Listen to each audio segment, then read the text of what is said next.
Good afternoon. My name is Michael McCarthy. I'm the CEO of Addison Reserve Country Club and Development. So I started at a young age of 13 on the culinary side and worked my way through culinary school and wound up getting my first internship at a small country club up in northern New Jersey in the kitchen.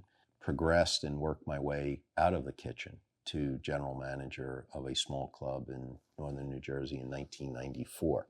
After 5 successful years there, I was recruited to come down to South Florida to work with a developer that was developing a large property up in North Palm Beach County where we had 54 holes of golf, massive brand new clubhouse. We had built out 1,579 homes, turned that over to the members. I spent 2 years with the members after that, transitioning into my exit to head to Addison Reserve, and been at Addison Reserve since December of 2006, now in my 17th year, which is kind of crazy to think that, but that's kind of my career progression.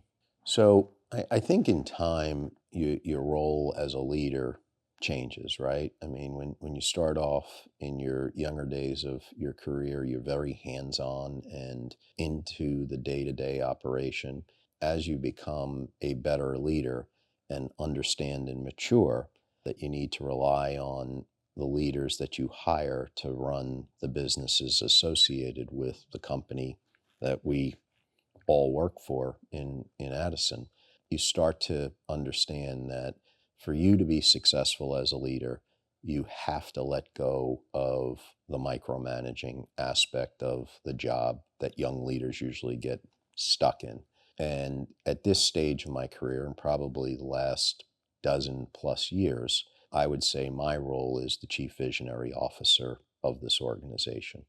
And we focus on strategy, we focus on redevelopment, we focus on lots of construction and expansion, and we hire the best and the brightest department leaders to run all of the businesses that fall under this large umbrella, whether it's real estate, whether it's human resources, whether it's financial, whether it's sports, whether it's golf, whether it's food and beverage.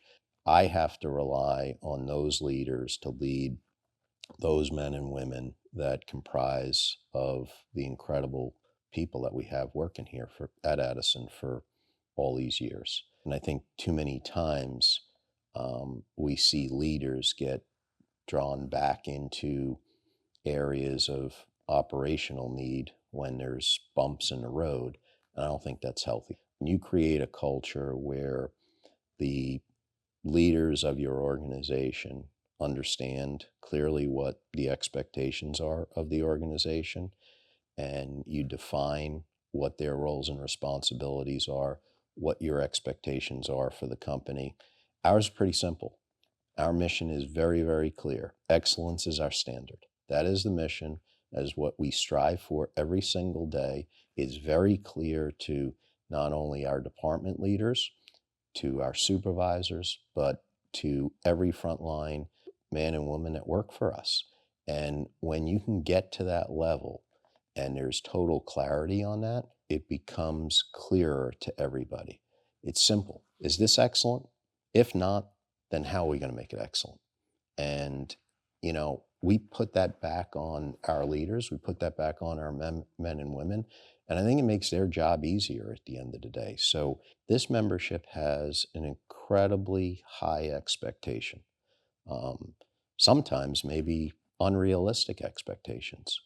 But I think the men and women that we have here thrive on that. And it pushes them to a higher level, knowing that our members want it, expect it, and when we deliver it, they appreciate it. And the more they appreciate it and appreciate what our men and women do, our men and women want to deliver more.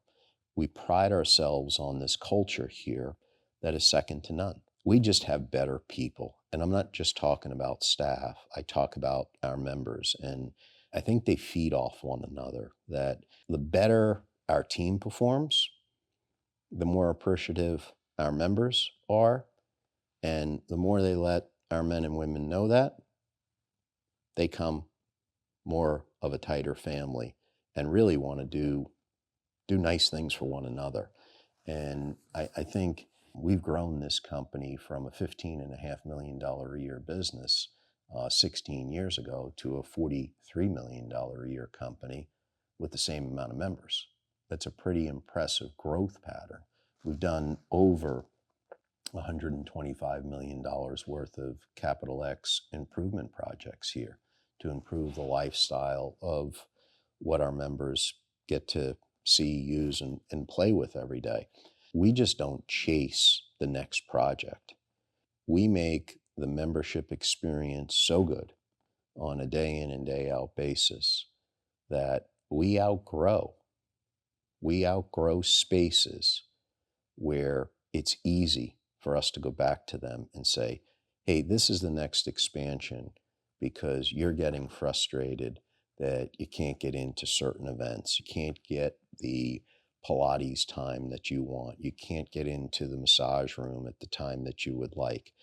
And when you're performing at a high level and you have participation at a maximum level, it's always easy to come back with a solution that involves CapEx improvement. And that's what's kind of driven our company and our team and our membership for all of these years. Get the basic blocking and tackling right on the customer service side, continue to focus on improving the membership experience. And when you improve the membership experience to a point where you're at maximum capacity at everything you do, they will demand change for additional improvement and additional expansion and additional CapEx money. Simple as that. We talk about our culture and why we think we have the greatest people behind the gates here at Addison Reserve. We don't just look at filling slots, okay? We look at developing people. And not only have I been committed to developing future leaders my entire career, every one of our department leaders are committed to developing people. When I say that, I want everybody to understand the following.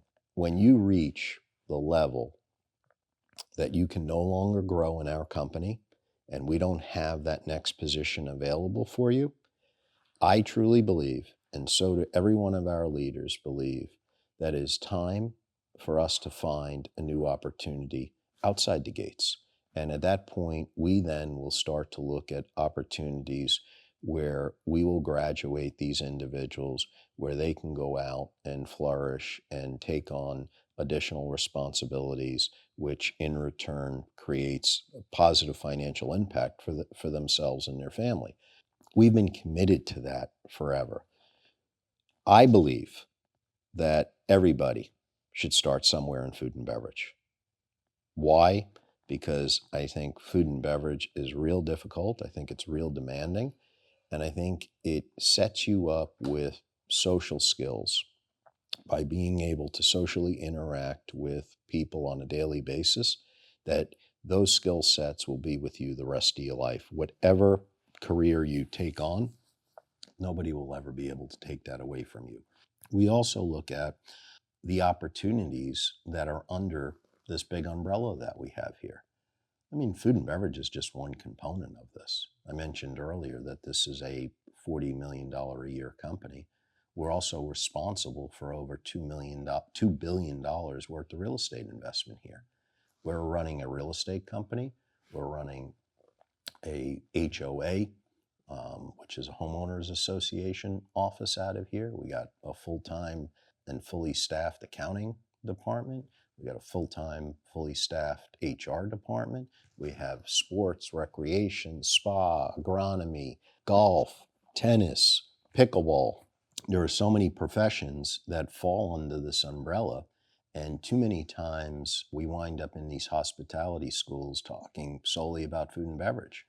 I look at it more holistically on if we have somebody that is really, really good and they don't want to be in food and beverage, we will find a position for you within our company for you to grow under a circumstance that you enjoy coming to work.